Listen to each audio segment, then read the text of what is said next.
Hello, I am here to do something I shouldn't be doing.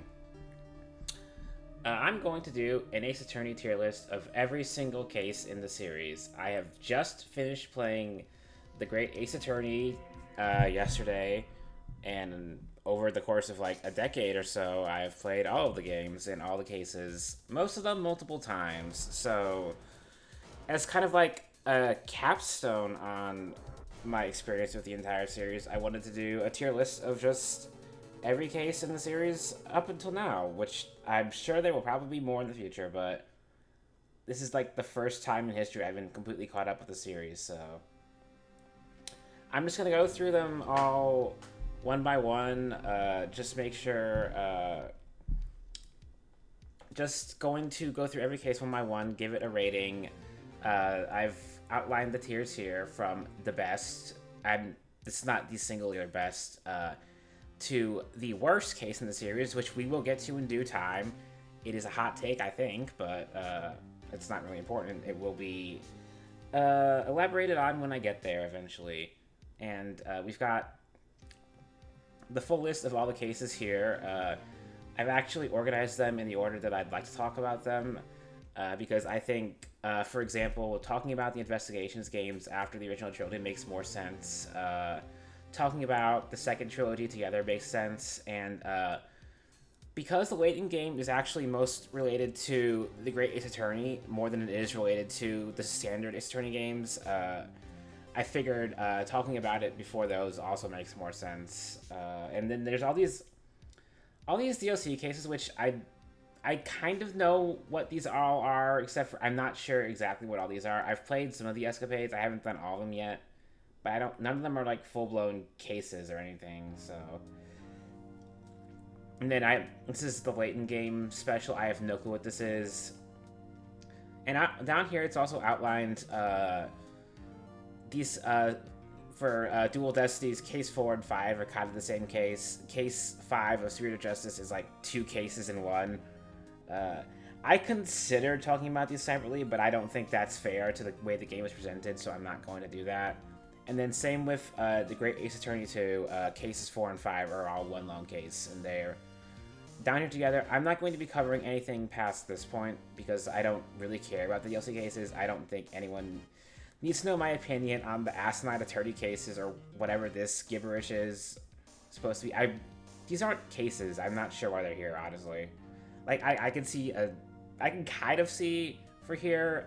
I do not see for these, because they're not cases. They're all just kinetic visual novel story segments. But yeah, we will be going through all these one by one. I will be talking about all of them, ranking them. I'm also coming from a point of more like less about the nitpicky details of each case and more like the emotional reaction, as well as like the context and like my experiences with each case as I played them for the first time primarily. So like, for example, let's just dive right into it with case 1-1. It's the very first case in the series. It is a good case as the introduction. Like, as a tutorial, it presents everything pretty well. If I remember correctly, the one thing about this case is that it doesn't really require you to press any statements. Like, everything is just really obvious contradictions, which I do think, yeah, you could probably introduce one of the main mechanics of the series in the tutorial, but beyond that, mechanically, it sets you up for the game really well. It introduces you to Phoenix as a character, introduces you to Mia as a character, introduces you to Larry Butts as a character who will never go away. You cannot escape Larry Butts. He will stalk you to the ends of the earth just to ruin your day, and there's nothing you can do about it. And he's great. And even the murderer, Frank saw it. You know, he's great. He's just the most obvious evil guy ever, with the most incompetent burglar in the history of all of mankind. You gotta love him. Like, the mystery isn't too deep. The case is super short. Like, when I first played this case, I thought, I heard there were 5 cases in this game, and this is one of the 5 cases. Is that going to be how short this game is? Is it going to be like 5 hours long and then I'm done? Obviously, that is not the case. The remainder of the cases in the game are all quite a bit longer than this one single short trial.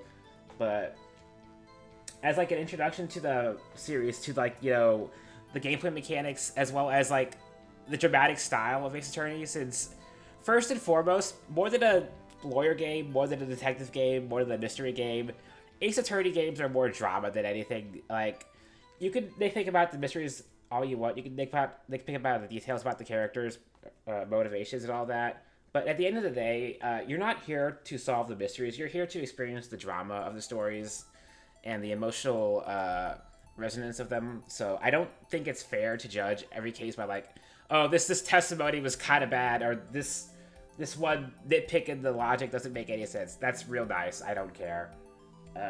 Like, I might have some nitpicks on that in the future, just to get that out there. There's probably cases where I will bring that up as like a flaw in a case or something, but for the most part, I'm not really too fussed about that. So yeah, no, case 1-1, hard to deny it's a good case. It's obviously not one of the highlights of the entire series. It's very low stakes, it's very quick, but as an introduction to the series, like as the first case you're likely going to be playing the series, it does a real good job, I think. As for case 1-2, again, this is pretty obviously a good case, but not an exceptionally great one. It introduces the rest of the game's mechanics, basically. Introduction to Maya as your partner, and as her first and far from last appearance as a defendant. And as well, you get your first investigation sequences. Both of them here are not terribly long, like they would become in later games, or even later in the game, really. And you get your first instance of spirit channeling, too, with, excuse me, with Maya channeling Mia's spirit at the end of the case, if I recall correctly.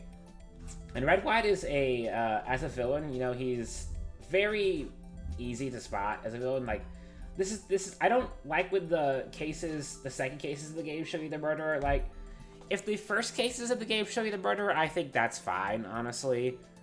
Like, there's as a tutorial case, if you already know who the murderer is, the act of pursuing them, giving you that hint in advance, and the act of pursuing them makes it easier to tutorialize, I feel. Like, there are some cases where they do not reveal the murderer to you, and that actually works out for the better. We'll get to those again. But I don't have a big gripe with the first cases in each game revealing the murderer. The second cases, however, should not be doing that, and I don't think this case should be doing that either. Like, because now you've got this 2-day mystery where you know the answer ahead of time, and you even kind of know what the murder weapon is ahead of time, so you're spending basically the entire case just trying to connect the dots. And even in the end, like, you get to the end of the case, and you're not really proving anything with evidence. You're just basically forcing Red White to confess, which, like, he's a cheeky villain. He's a capitalist bastard. Love to see him taken down, but, like, it's not super satisfying, I feel, to just be bailed out at the end. That being said, like, you can tell from, I think like I said, the emotional drama is where it's more interesting. Having the shock of Mia being killed basically immediately into the second case, like an hour into the game, when she's on the box art, I believe, you know? No, she isn't, actually. I'm looking at the box art right now. She is not on the box art, never mind. But she's built up as a prominent character, and then she's subsequently axed off, and I think that comes as a big shock. Having Maya as the defendant is novel in this one instance only because she is the victim's sister, and later on when you're forced to defend yourself is also really funny, honestly. Like, that's, again, these are tropes that the series is going to beat into the ground later, I'm sure, but just as, like, the first case in the series to do these, I think it's more than effective. I think it works well narratively, as big shocking twists, as dramatic twists, as well as having the direct connection to the victim makes the stakes a lot higher than in the first case. So I don't think this is, like, best of the best, obviously. I could maybe be convinced to move it up to great. We'll see where these end up as I go through, because we have, I believe, 54 cases to go through here, so I'm probably going to shuffle things about as I go on, but for the time being, I'm happy calling this comfortably a step up from case 1-1 while not being anything incredible. But yeah, as like the first true meaty case in the series, it still does a good job. It's still got some pretty shocking twists you wouldn't really expect. Not the greatest, but still pretty good. As for 1-3, however, 1-3, this is where a lot of the series' worst tropes start coming into effect, I feel. Like, I don't mind having one annoying witness, but having, like, 3 annoying witnesses in one trial between Old Bag, Salmonella, and the kid, whatever his name is, I don't care about his name. Having all 3 of those in this trial, on top of this being the first 3-day trial in the series, something that they would very happily ditch in future games for the most part. Again, we'll get to you big boys later. Yeah, like, it's the first case in the series where you could get a little exhausted by the end of it. I feel like Will Powers is the defendant. He's a big sweet guy. You want to defend him. You really want to defend him. You know he's a cool guy, and the mystery itself is pretty well done. It's got some pretty big twists that actually lets you actually solve a mystery this time. Like, for one, the murder scene itself, the first case that really has like ties to a past event in the series, with I forget the victim's name, but his previous accidental manslaughter charge being used as leverage against him by the actual murderer, whose name also escapes me. She's not very memorable name-wise, but as a presence, I think she's pretty interesting. The murder itself being also kind of an accident is acceptable, I feel. Like, I don't know, I've never felt...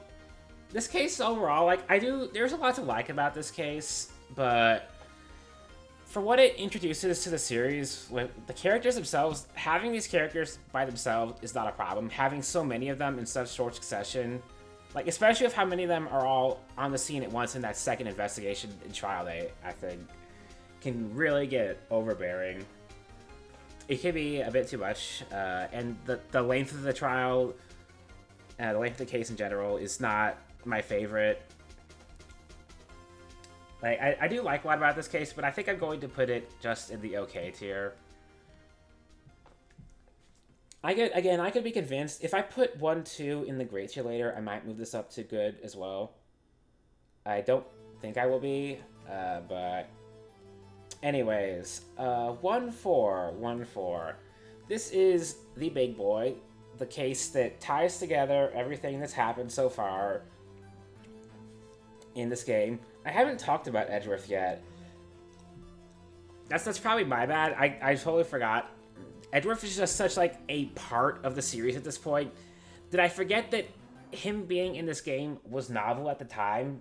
Having him as, like, the smug, snarky, know-it-all rival to Phoenix's blind scrambling into success, and having him just get frustrated more and more over the course of the game, that this absolute nobody is just demolishing him in core is really... It's such a good dynamic, especially when you get to the backstory about how... The backstory in 1-4 about how him and Phoenix are longtime friends, and even that Edgeworth, as a kid, bailed him out in, like, this class trial, Danganronpa, haha. But... Like, that's... Excuse me, that's, it's a dynamic between them that's the primary focus of this game, and it's never delved into as deeply in future games, but it's always there, and having Edgeworth as a rival is always something you want. Like, it's always a big deal in future games when Edgeworth comes back for the final case or whatever. And that's just because his establishment in the first game is so strong. Especially 1-3. One thing about 1-3 that I didn't touch on is how, towards the end, Edgeworth, his facade of, like, being the big bad evil prosecutor who's always out to blame the victim kind of falters, and he actually works with Phoenix to help expose the truth, which is a trait you always like to see in prosecutors in this series. Like, no, excuse me. Oh my god. Let me take a drink of water real quick here, actually. Yeah, like, prosecutors, that moment when they go from, like, I am just going to disagree with everything you say on principle because I am the prosecutor, to, actually, you might be onto something here. I'm going to help you expose the truth. Edgeworth gets that moment, and it doesn't feel jarring or unnatural like it can with some other cases, I feel like. Like, it's something that he slowly acclimates to over the course of the trial. The very long, overlong 1-3 trial, yes.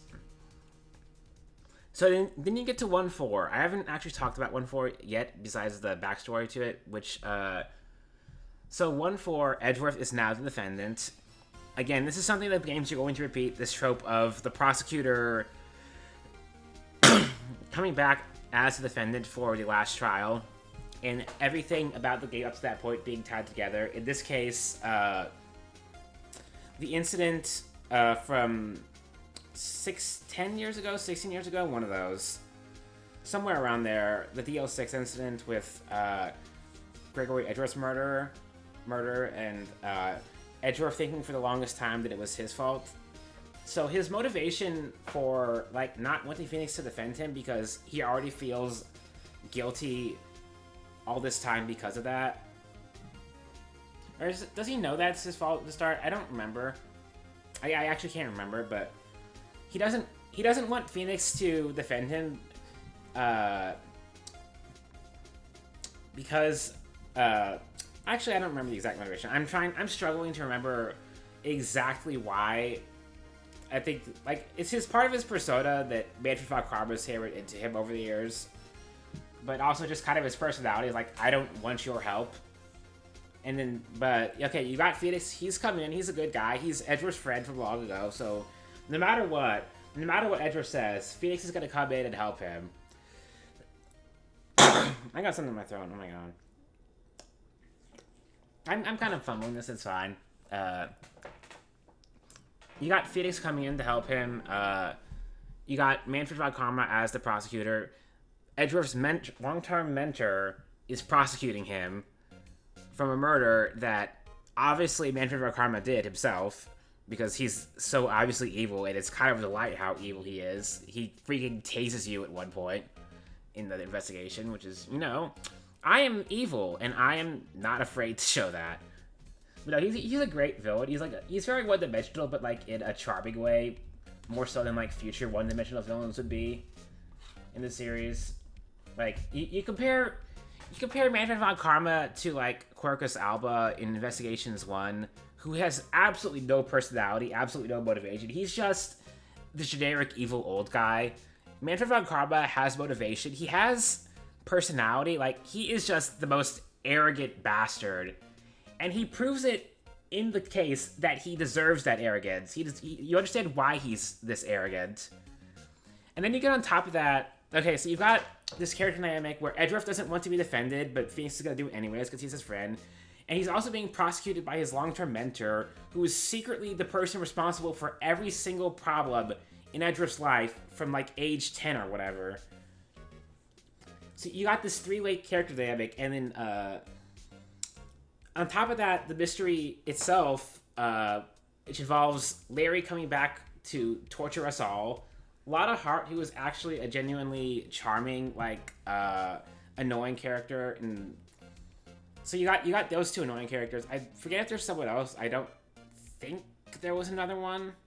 Like, you've got the forgetful old man, of course, but he's secretly not forgetful at all. He's being coerced by Manfred von Karma to fake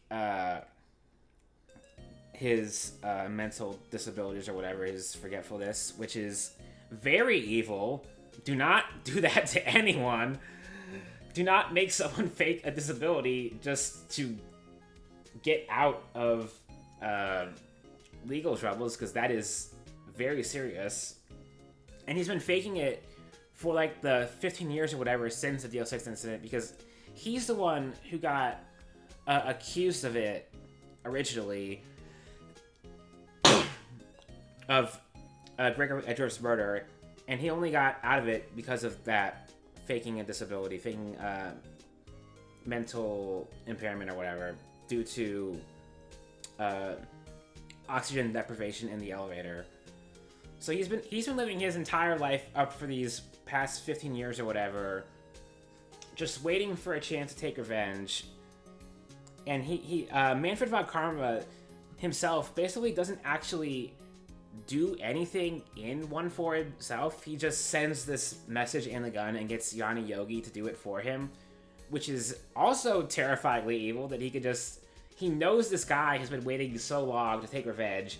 He sets everything up and then lets Edgeworth take the fall for it, because he hates Gregory Edgeworth so much that he spends his entire life just wanting to ruin his son's life after Edgeworth shoots him in the shoulder. And Edgeworth doesn't even mean to shoot him in the shoulder. Gregory Edgeworth, he's like, I am stuck in this elevator with this guy who was trying to kill me. I'm going to shoot this man in self-defense. It hits Manfred von Karma, that sets the entire events of the entire rest of the series into... It sets off every event that comes in like the next 3 games because of this one bullet. And that one bullet comes in as the linchpin at the very end, where Manfred von Karma is so psychotically like arrogant and like perfectionist that he couldn't have this bullet from 15 years ago removed from his shoulder. And that's the evidence you can use to pin the old DL6 murder on him, which you can't actually accuse him of anything for 1-4, because the murderer in that case is actually Yanni Yogi. Manfred von Karma does not legally have any evidence against him, which is, again, bastard. Love it. And there's also, like, the mystery itself is really good. The story itself is really good. Like, everything that happens in the first 3 cases of the game, excuse me, and in the last case as well, is all tied up really well in this case. Like, it's the first time the series does this. It's just super cool to see. And on top of that, the memes. You gotta love the memes. Almost Christmas means it wasn't Christmas. Cross-examining a parent. It's the whole Gordy phenomenon is like a lesser thing, I guess, but there's just so much to like about this case. Like, I was considering only putting it in excellent, but when I lay it out like that in front of me, no, it's gotta go up here. There's no competition. It's one of the best cases in the series. Even if I've played it even if I've heard the story like a dozen times at this point, it never gets old. It's just so masterfully put together. And despite being a 3-day case as well, it doesn't feel overlong like 1-3. It uses its time wisely. It has just so much story to cram in between the murder itself, the murder of the past, and just all the twists and turns, it's a really well put together case. Like, it's not my favorite in the entire series, of course, but it's still really good. I don't have anything to complain about this case, really. And, okay, so I've been taking way too long. I've been taking over 20 minutes. We're still in the first game. I'm gonna be here so goddamn long. Oh my gosh. 1-5, Rise from the Ashes. This case sits in a weird place because it has nothing to do with the rest of the first game. It was a tacked on case added to the DS re-release because they needed more content. I don't know. The real reason it's here, honestly, once you've played through it, and once you've played through Apollo Justice, is that this case is necessary to, like, introduce the Apollo Justice style, almost. Like, everything about this case it's distinctly different from the original series cases. Like, all of them. Not just the first game, all of the cases in the original series. Like, the writing style is noticeably different. The character designs are noticeably more colorful and distinct, and more animated, like the Apollo Justice characters. It introduces all the touchscreen gimmicks like fumbling around with evidence, the camera stuff, all that. It introduces Eva Skye as the forensic detective 7, or might actually be like 9 years or so before Apollo Justice, which leads it to her story in that game. It introduces some characters that show up later in Apollo Justice, like Mike Meekins, I think. Might be the only one. Besides Eva Skye, of course. Excuse me. I'm talking too much. I might not do this all in one sitting. I'll edit together later. I don't know. We'll see. But yeah, so there's a lot about this case that's a little off from the original for the rest of the case of the first game. And as well, on top of that, if you play this right after 1.4, it hits upon a lot of the same story beats where the case taking place in the present is intimately tied to a case that took place like 10 years ago or something. I don't think it was 10 years ago, but it was like some number of years ago. Where Lana thinks Emma did it. Emma did the murder from however many years ago. So that's forcing her hand in the same way that Edgeworth's hand was forced by the DL6 case. And as well, the villain is... I don't think the villain is as obvious this time around as Manfred von Karma, but he's introduced as a very imposing figure. And you know, he's up to something. You know Damon Gann, he's up to something at the very least. And the biggest criticism of this case is that it's very, very long, which it is. The first case had a 3-day case structure where you'd go like, you'd go from an investigation to a trial, to an investigation to a trial, to an investigation to a trial, and they cut that after the first game because it was tedious. The second game, every trial is 2 days. The third game, every trial is 2 days. Every single game up until Dual Destinies, you don't have any trial that spans more than 2 days. Gosh, excuse me. So then, you've got this case that's 3 days long, like all the original series, all the first cases. But the case days, the investigation days, and the trial days are as long as Apollo Justice trial and case investigation days. So now you've got these days that were like designed around the idea of being 1.5 times as long as Ace Attorney 1 case investigations and trials, on top of a trial that's already 1.5 times as long as in terms of like number of trial and case days. So now you've got this massive monolith of a trial of a case that's like 3 long investigations and 3 long trials, and it was for the longest time easily the longest case in the series. Again, that would be topped eventually, Spirit of Justice, hello, but for a very long time this was the longest case in the series. And while I don't think it beats around the bush as much as, you know, like 1-3, it also can get exhausting. Like, there's a lot of the details of the trial tend to escape me just because of how long it goes on. Which is, obviously, I haven't played this one in a long time either. But that I can recall, like, so many details of 1-4, just off the top of my head, and then not remember so much about this case. Like, it starts off in the parking lot, you go to the evidence room eventually, which was, like, the true murder scene. And then you have a third murder scene in the David Gann's office for the past case whose name escapes me. Like, the fact that there's a new murder scene every day does make sure you're not getting tedious in the same way like 1-3 would.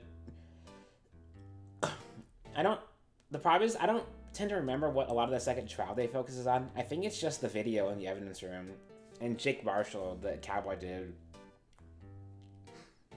Like, so you're investigating a different thing every day, and it keeps it a lot more dynamic than going back to the same stories over and over again. Like, we'll get to this in DJS with the last trial there, but like in that one, you are spending a lot of time on just one crime scene, which even by the end of the first trial day in that last case, you already know the crime scene was not there.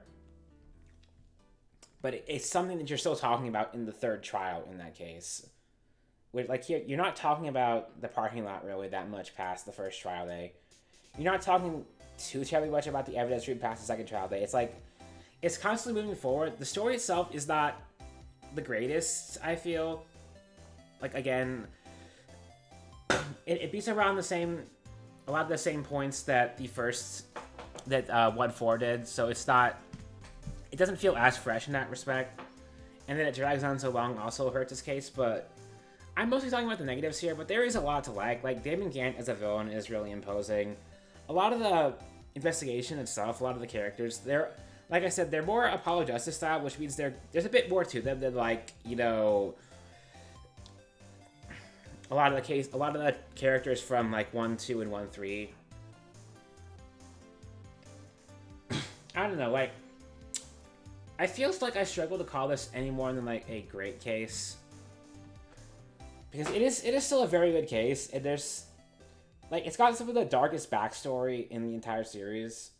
And it's got, like, this one thing it does in the third trial, where you can have a non-standard game over that you don't realize you screwed up until, like, 30 minutes later, which is, one, incredibly evil, but two, also kind of hammers in just how tough Damon Gant is to pin as a villain.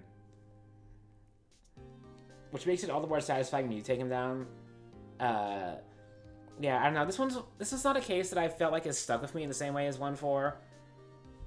I want to like it more. Maybe if I replayed it and it was more fresh in my memory, I'd put it higher. But I think for the time being, it's good to call it here.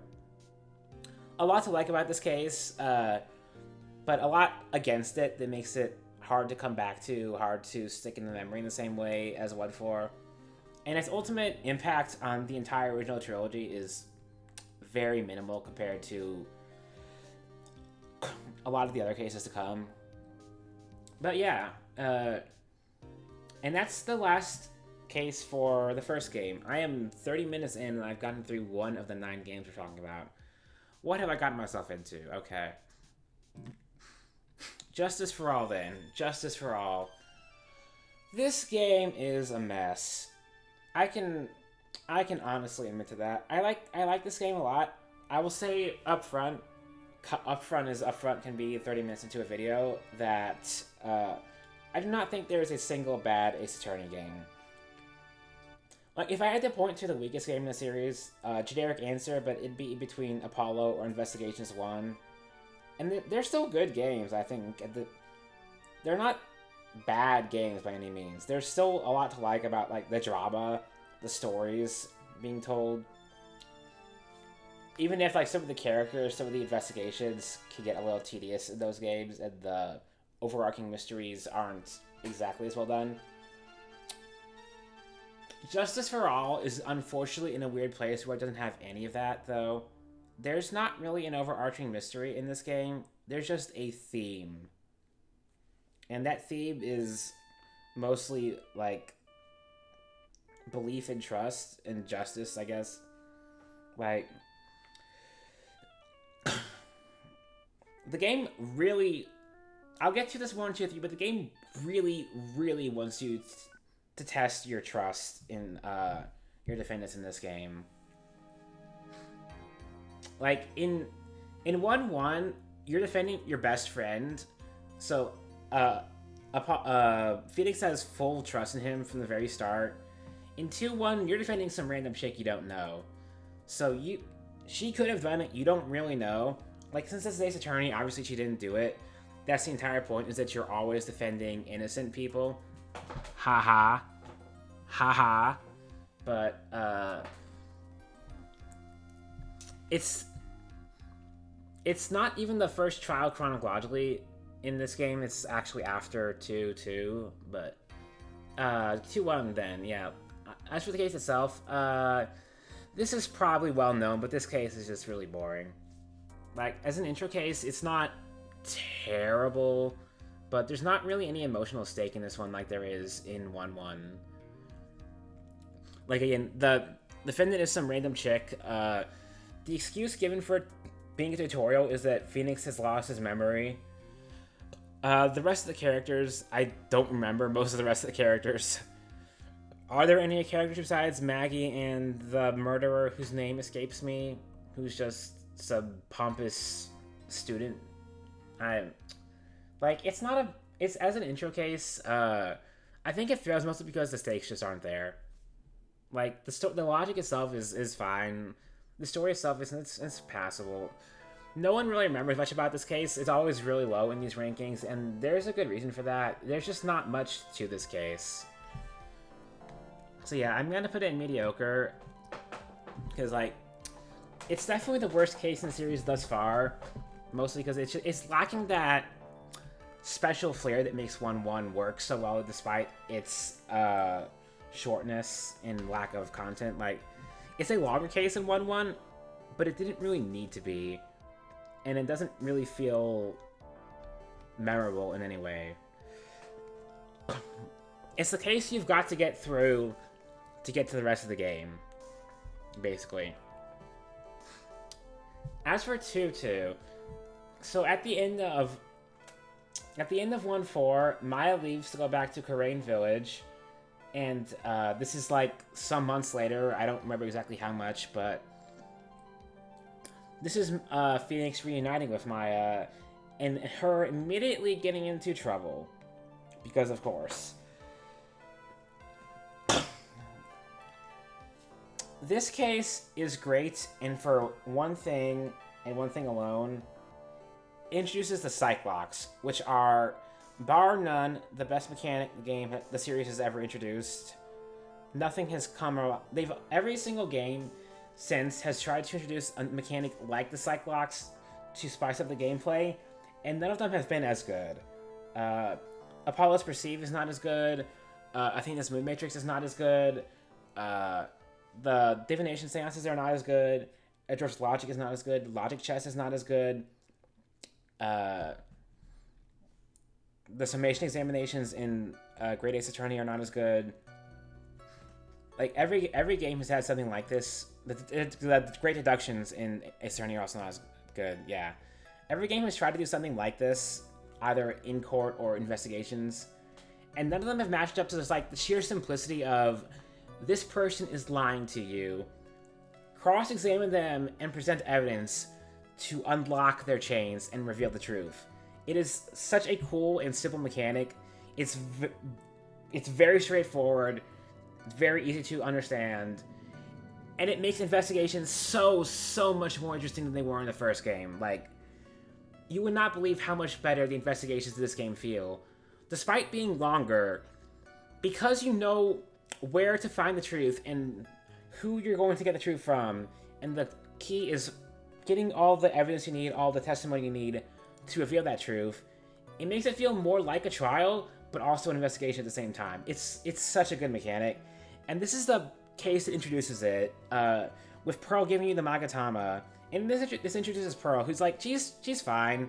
I've never been wild about Pearl. I'm not wild about child characters in general, but she serves as, like, a foil to Maya in the same way that... what am I talking about? I don't know what I'm talking about. She's like a younger Maya, in a sense, and all with her parentage being...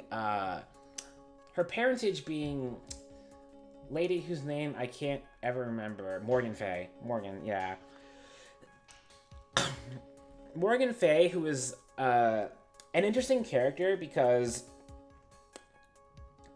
despite everything that happens in the entire series, and despite her being outed as a villain very easily, very early, she does not kill anyone in the entire series herself. And she's like one of the few villains, if not the only villain in the entire series, who gets away with, like, not getting her hands dirty with anything until, I guess, very, very, very late at the very end of the Great Ace Attorney. She's just this, like, unnamed mastermind who is not done anything herself, but has gotten several other people to commit murders for her. She gets arrested, I think, on some other charge in this case, and she's just stuck in prison for the rest of the series. But even then, the fact that she's later able to mastermind another murder from prison, she is a very imposing villain in a way that very few other characters in the series get to be. As for the plot of this one itself, like, there's some tragedy to the backstory. Like, one of the more sympathetic killers in the series up to this point. Like, in the first game, you've got Frank Salt, he's just evil. Red White, he's just evil. Director chick, who's kind of just there. Kind of evil, kind of not. Like, she was blackmailing the victim for years, so she's not, like, clean or anything. You've got Yanni Yogi, who's, like, he didn't do anything wrong, and he was kind of coerced, but he also actively chose to participate in murder, kind of in the same way that Eenie Meenie does in 2-2, but it feels like her role is, like, even more coerced by Morgan, who actively goes out of her way to set up the crime scene and participate in, like, as an accomplice to the murder more than anything. Like, it was still she's ultimately, like with Yanni Yogi, her motivation is revenge, and but in this case, the person she's getting revenge at is directly responsible for the death of her sister, whose face she had to take on because of a confusion by the doctors, the surgeons, after the fact, which has got to be terrible for her. Like, dear God, seeing your dead sister's face in the mirror every morning when you wake up. Horrifying. It's, as a case itself, like, the mystery itself is pretty good, the story is pretty good, but, again, like, I'm going to come back time and time again to just how good Cyclops are as a mechanic, and it will be elaborated more on when I get to 2-4, especially, because the introduction of Cyclops is what makes that case as good as it is, which you don't need me to tell you that. But yeah, no, this one, it's not better than 1-5, I don't think, but it is a very good case. And it kind of sets up the seeds of everything that would follow in the series. Like, the first game, they were kind of testing the waters of a story that goes throughout the rest of the game. But what happens in 2-2 sows the seeds for, like, so many future events in the series, even if they don't have repercussions for most of the rest of the game itself. Like, what happens in 3-1, 3-4, 3-5, etc. could not have happened if not for 2-2. Anyways, yeah, we're gonna move on. Turnabout Big Top. This is possibly the most hated case in the series, and I get it. It's a thing that was a problem for a long time in the series, where, like, every game had third case syndrome, where the third case is going to be the weak one. Like, 1-3 is the weakest in the first game, 2-3 is the weakest in the second game, 3-3 is the weakest in the third game, etc.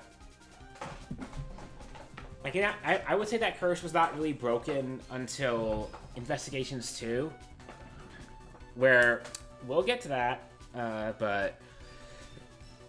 oh, excuse me.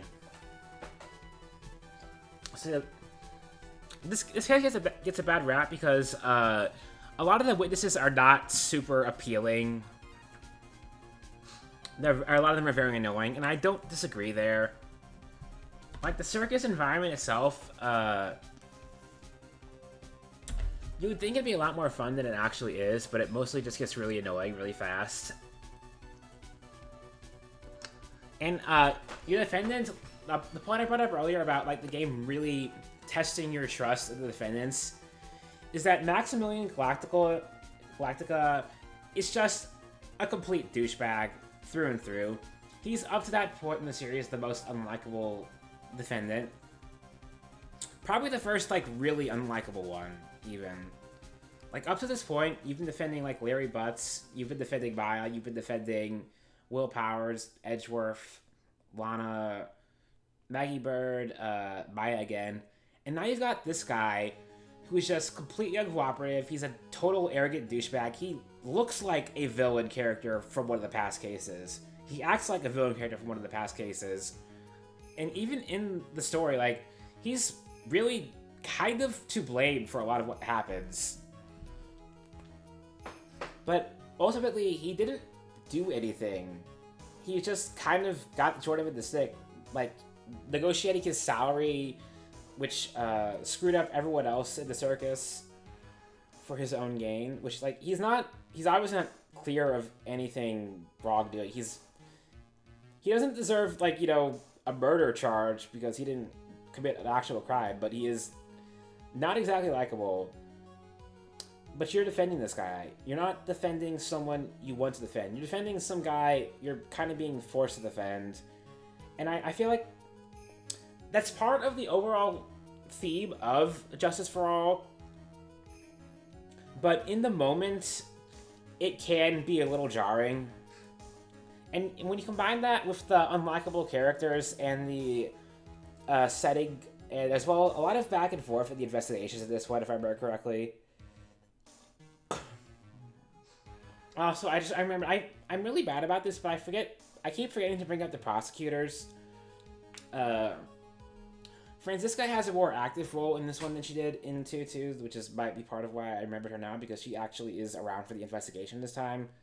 But in Franziska, she's great. She's like this mini Vayne Karma who's like even more aggro, but also, despite her arrogance, she's also visibly more incompetent. And I think that gives her a lot of charm. Like, she's not another Edgeworth, and she's not another Von Karma. Like, this is a trap that a lot of the future games of the series would fall into, where prosecutors are just Edgeworths again. They're just different Edgeworths. Like, Blackquill is just another Edgeworth. Nayuta is just another Edgeworth. Burnham is just another Edgeworth. Van Sykes is just another Edgeworth. They're all just Edgeworth archetypes, which for the original trilogy and even for Apollo Justice, they kind of avoided that trap, which I really appreciated. So like she's an interesting character. She's more aggressive in the courtroom. She's going around whipping everyone. She's whipping you. She's whipping the judge. She is not whipping Edgeworth, notably when he shows up later. Spoilers. But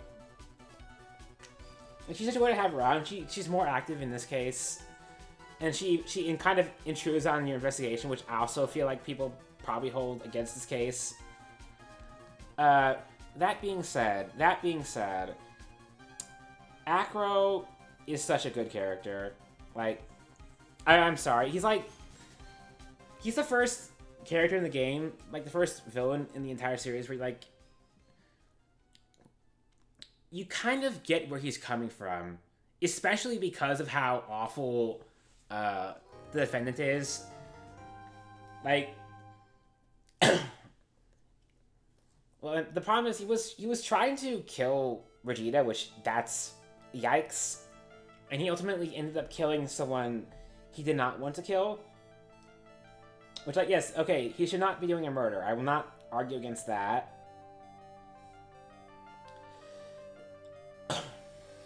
But, like, his motivations, like, and his condition because he tried to save his brother, being confined to a wheelchair, basically being just stuck in his room all day for, like, the past year because of what Regina did. Like, and not even, like, no one was ill-meaning in this case, is the worst part. Like, the most ill-meaning person in this case is Maximilian Galactica because of his pay raise really... He's like wrestling with the ringmaster for a pay raise hurts everyone else in the long run. But like Regina didn't really do anything wrong. She just wanted a prank. She wanted to do a prank that just ended up going really badly and getting Acro's brother comatose and probably going to die. It's never really cleared up. The clown is really annoying. The ventriloquist is really annoying. They're there. They don't really do anything actively wrong.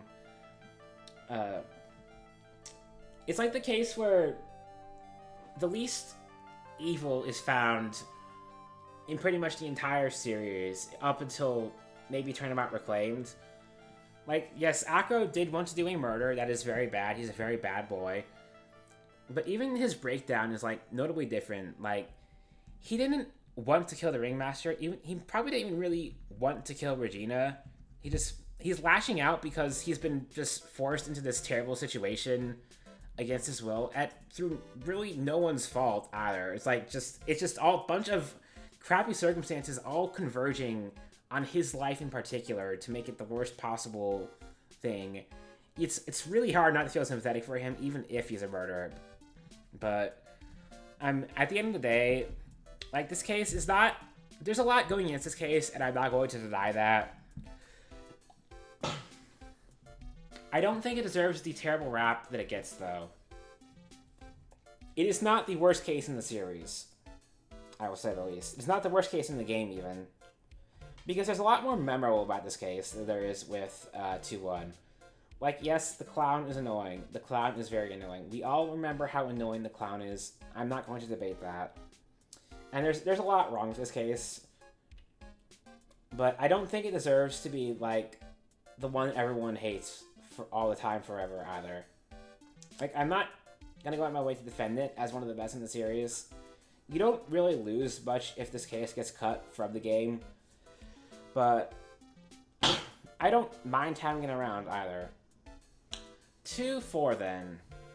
2-4. This is going here and it's staying there.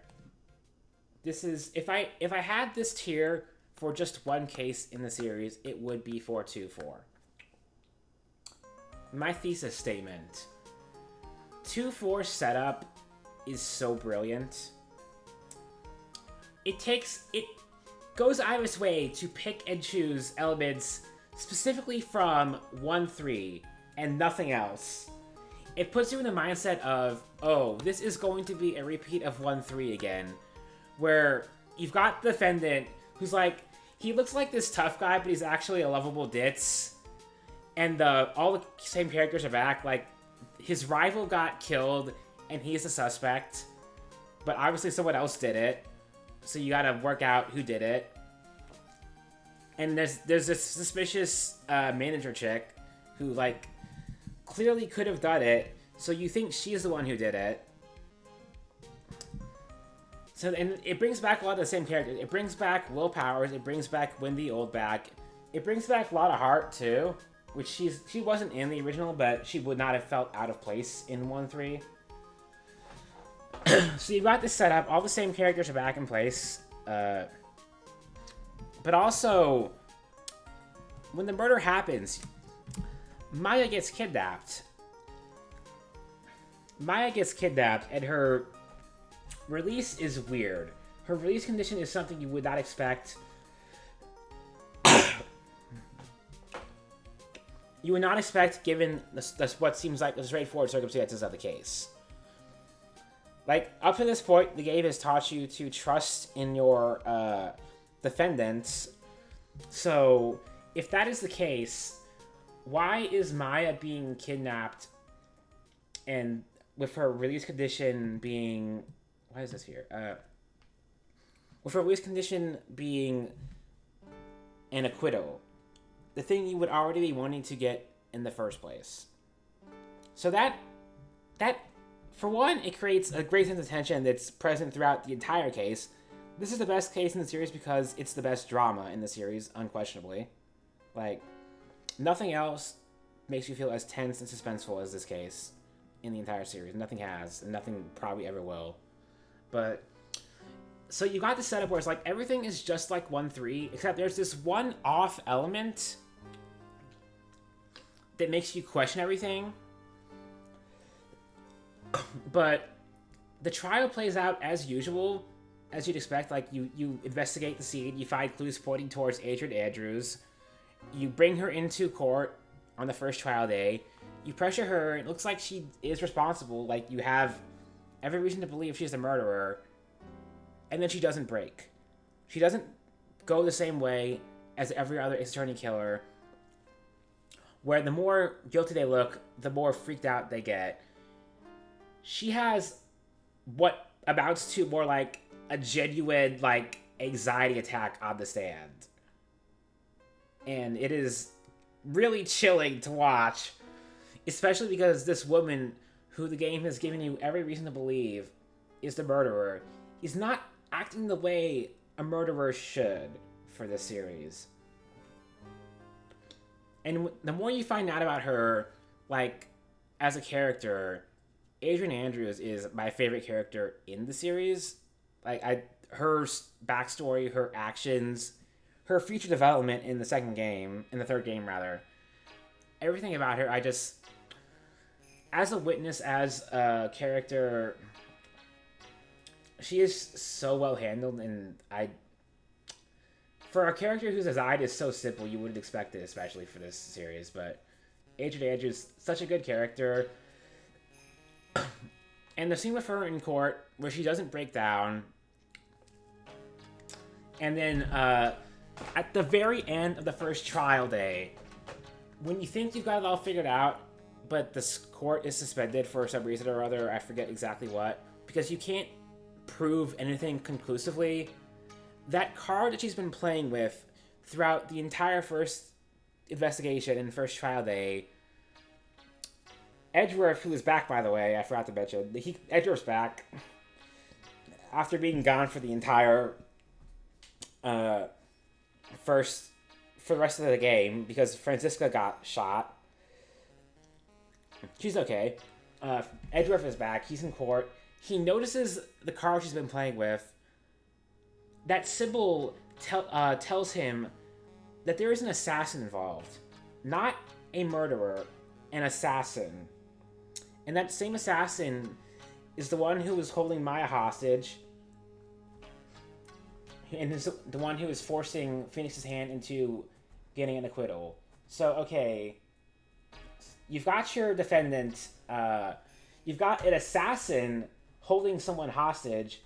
The assassin, we know, is the quote-unquote murderer in this case. But now you've got to figure out who hired the assassin. So there's this thing the case does towards the start where Phoenix, given the Cyclops, asks the defendant, "Did you kill the victim?" And he says no. And that is the truth. No Cyclops appear because he did not kill the victim. You ask him if he hired the assassin, 5 Cyclops appear. You ask him something like that, something about his culpability in the case. 5 Cyclops appear, the most out of anyone in the game so far. Already, that's setting off alarm bells. And you actually go through that Cyclops break, and more and more, the more you go through it, the more it becomes painfully clear that your defendant is guilty. The first time in the series, and it's something that flies in the face of what the rest of the game has been telling you up to this point, that you should trust in your defendant.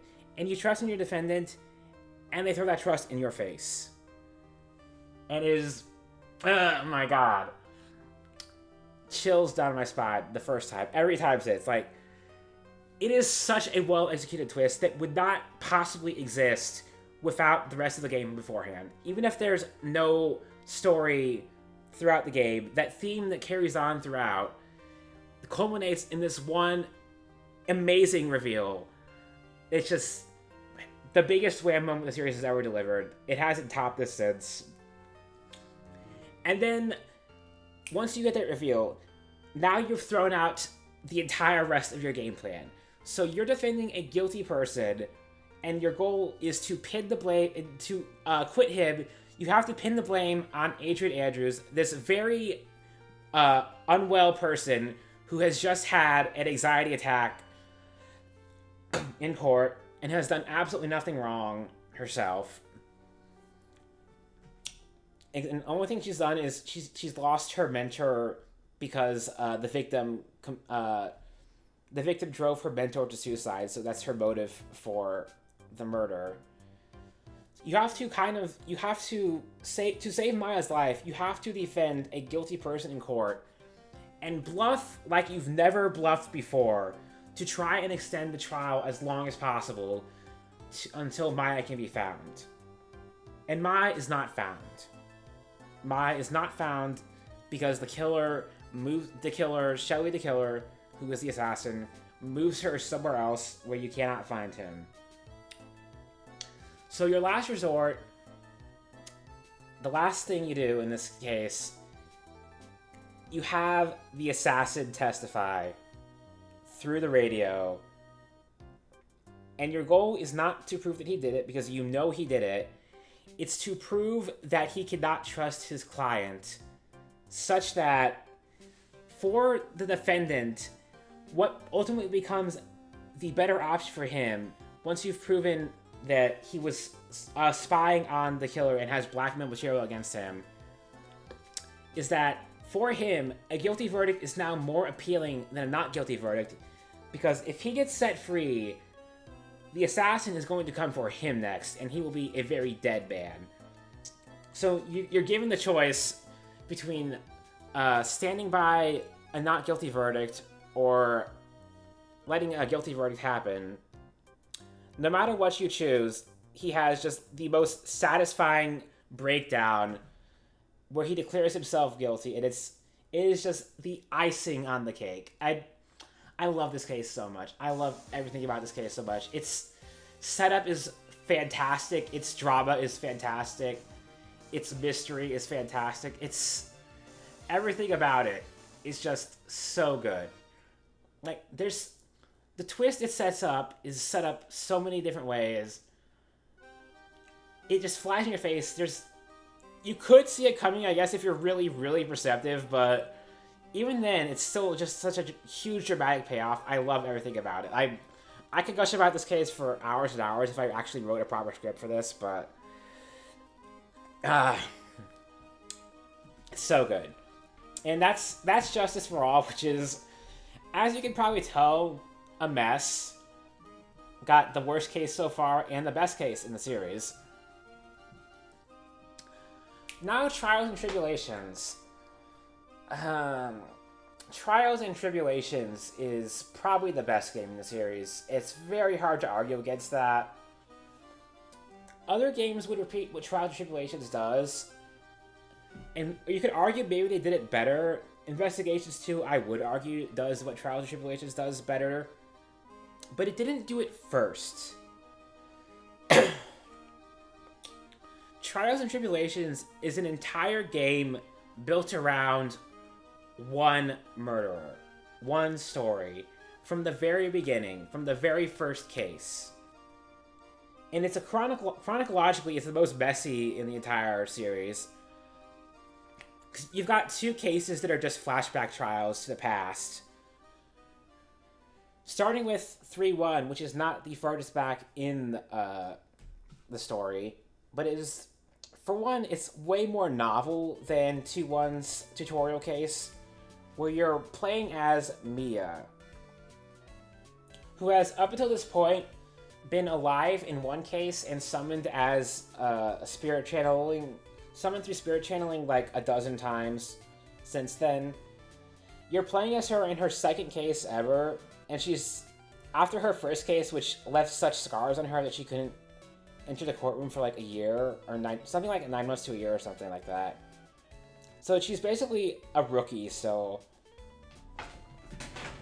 she's defending none other than the main man himself, Phoenix Wright, from a murder charge.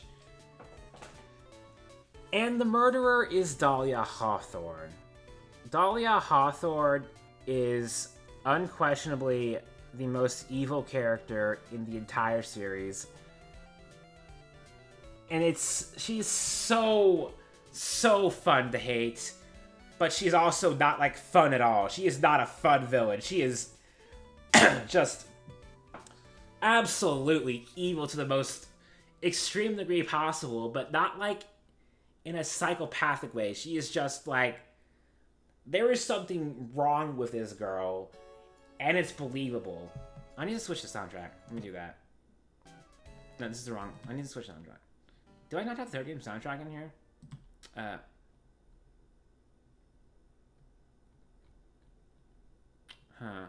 I missed the Trials and Tribulations soundtrack. Okay, let me get that. Hold on a sec.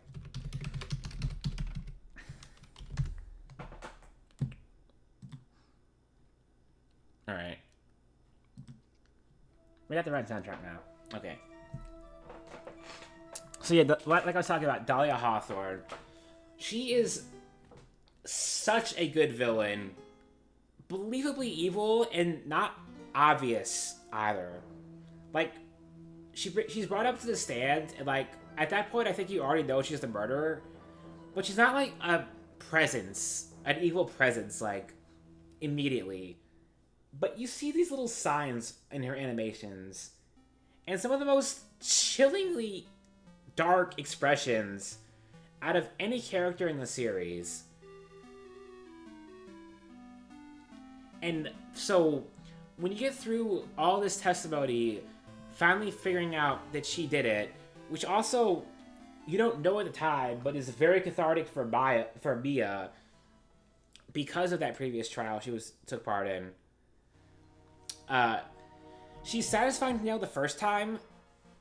She's also satisfying to nail later, but we'll get to that. But like, like the details of this case are not super important because just the novelty of it, the effectiveness of Dahlia as a villain, and what it sets up for future cases in the game are all like so incredibly important. It's a really good case. I'm genuinely considering putting an excellence here, but I think I'm gonna hold off on that. Okay, 3-2. 3-2. 3-2 and 3-3 are in weird places because they don't really have a ton to do with the rest of the game plot-wise, other than introducing Godo. Godo's another character who's really fun. He's not another Edgeworth, he's not another Franziska. He's got this suave, cool attitude where he's still kind of aggressive, but he's a lot nicer than Edgeworth or Franziska ever were to you still. But he's still nonetheless imposing, especially because of his incredibly memorable design with his visor and hair and all. Like, he's still a very real threat, unlike, like, you know, Clavier in the next game, who's just subdued.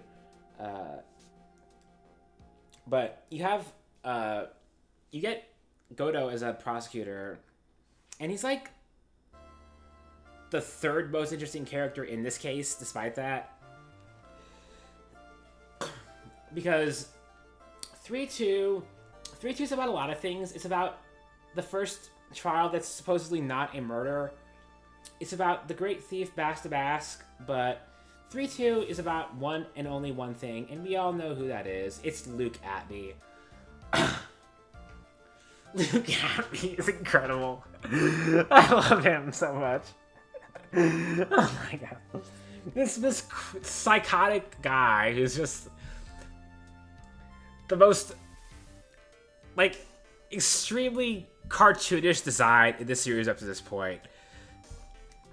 With his wacky lightning hair, his magnifying glass monocle, his just flagrantly over-the-top personality. He's such a lovable villain. And also, his scheme is fascinating.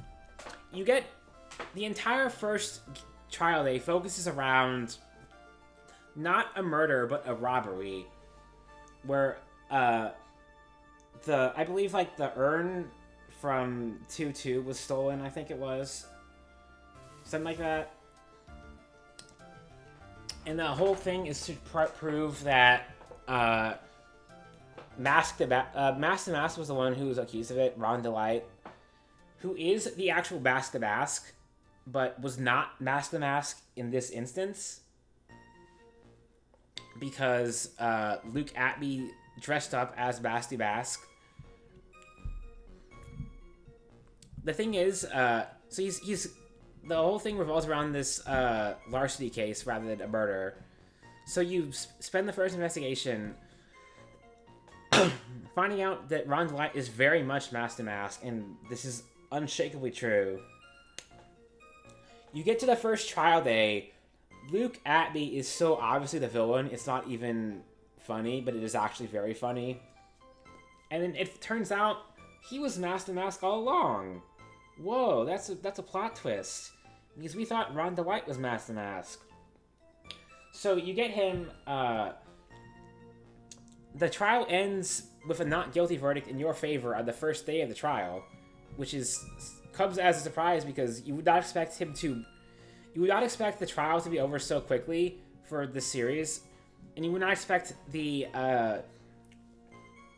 culprit to fold so easily, but he basically lets himself be caught because he would rather be caught for larceny than for murder, which is what the case turns into on the second day.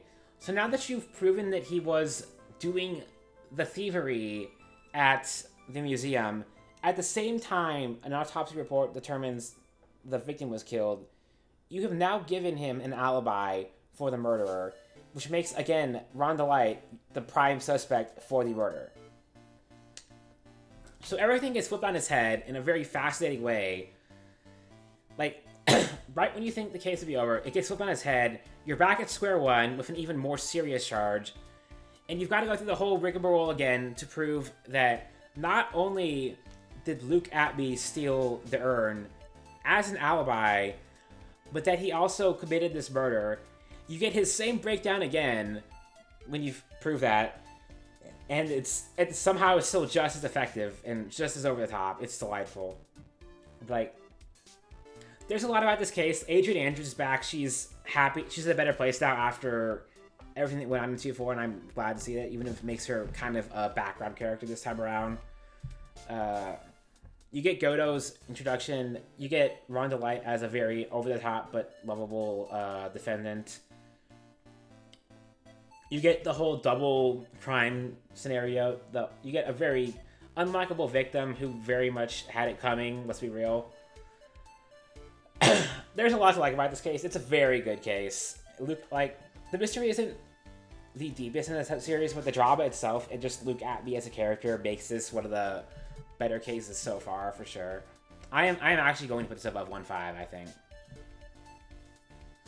And then we get to Recipe for Turnabout. I'd be hard-pressed to call this worse than the other 3 cases so far, but part of me likes it less despite that. Like, there is something about this case that I just don't like. I don't like the character designs. I don't like the mystery. I don't like the music, honestly, mostly. Like, I haven't talked about music that much because, like, the music in the series is consistently pretty good. There's occasionally tracks that are not great, but something about the atmosphere of this case, the mystery, the characters, the music, it all just rubs me the wrong way. Even if the case itself is more clever than 1-3 or 2-3, even if the characters aren't as unlikable as 2-3, even if it's not as drawn out as 1-3, I just don't like this case, and I can't tell you why. Like, it is not the worst case in the series, for sure. I think the problem with this case is not that it's weak on its own merits, but that it feels like a pointless filler case in the middle of a game otherwise full of incredibly good cases, which, spoilers, 3-4 and 3-5, they are going up in this range too. I'm actually not sure what I would have put in excellent, honestly. It's like, I sort of feel like this tier is, like, redundant when I'm thinking about it. Yeah, I don't know. I do kind of feel like this tier might be redundant. I might remove it later. But 3-3, I honestly don't have a ton to talk about with this case. Like, you got Frio Tigre, who's a very obvious villain. He's very loud and rambunctious, and that's fun. You've got Viola, I think her name is, who's at the heart of the case. And her story is kind of sad, but also she's very creepy. You've got the double crime scene, the repeated crime scene, which is a trick. I think this is the first case of the series that does that trick, and it's not the one that does it best, and it's not the last one to do it. Well, maybe it is the one that does it best. I know this comes up again. This, like, the repeated crime scene in a future case, at least. Like, again, I would struggle to say anything's really wrong with this case. I just also find it very unmemorable. Like, I don't find 1-3 unmemorable. I don't find 2-3 unmemorable. I don't find 3-3 very memorable, and I don't like the characters. I don't like the chef. I don't like the fat-nosed samurai dude. The defendant is a repeat of Maggie Bird again, which is not very interesting. I don't know, man. I don't really even like Frio Tigre that much. Like, he's an okay murderer. The plot's a little contrived, but it's fine. Like, Ace Attorney plots, people like to complain about plot holes and stuff and the goofiness, and, like, that's part of the charm, honestly. I really can't get too mad at the games being goofy or having, like, you know, the occasional weird logic. Like, one thing I've heard, like, 2-3, 2-3, how did the cape catch on the bus so perfectly? How did the wheelchair guy throw the bus out? Who cares? It's a murder plot. Just deal with it. And, like, the murder plot here is fine. I don't know how to explain it. There's nothing fundamentally wrong with this case. It's just that its placement in the middle of trials and tribulations, where you go from great case to great case to great case to great case all in a row, and you have just this filler case almost stuck in the middle of them that doesn't add anything to the plot and isn't that compelling on its own. It just rubs me the wrong way. It's really not rational. It's not worse than 1-3 or 2-3. I just like it less. It's really all there is to it. 3-4. You could argue that 3-4 is just a very standard case where you already know who the murder victim is the moment this case starts. Or the murderer, rather. You also know who the murder victim is. The murder victim is the murderer. Because it is believed that Dahlia Hawthorne was murdered, but actually, no, she's fine. Secretly.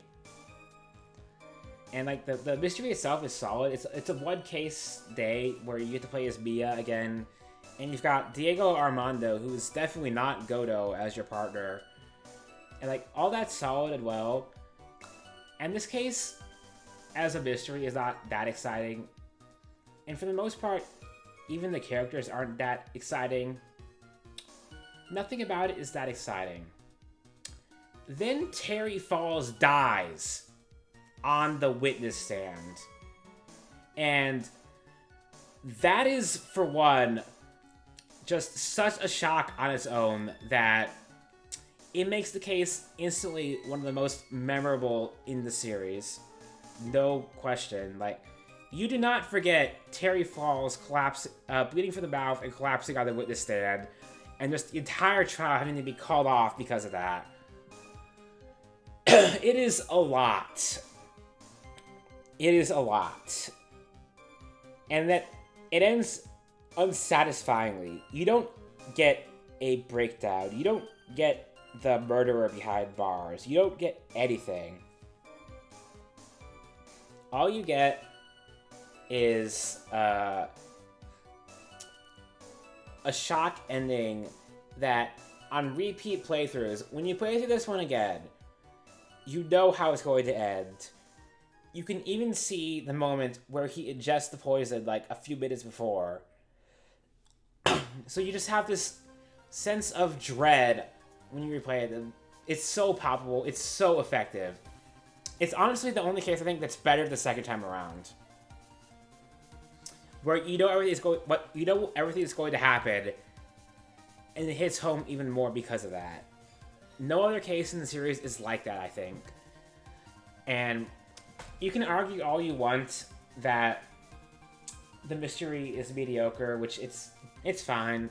You can argue that there's nothing really that surprising about the mystery, and that it's very short. It's as short as an intro case. But you watch Terry Falls collapse on the stand. That I remember his name. I actually don't remember the name of the defendant in 2-4, if you didn't notice. It's Matt something or other. Matt on guard, I think, yeah. I don't remember his name. I don't remember a lot of characters' names off the top of my head.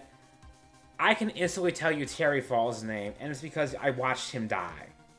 I watched Terry Falls die on screen, and that's a memory that's going to stick with you, regardless of anything else that happens in the case.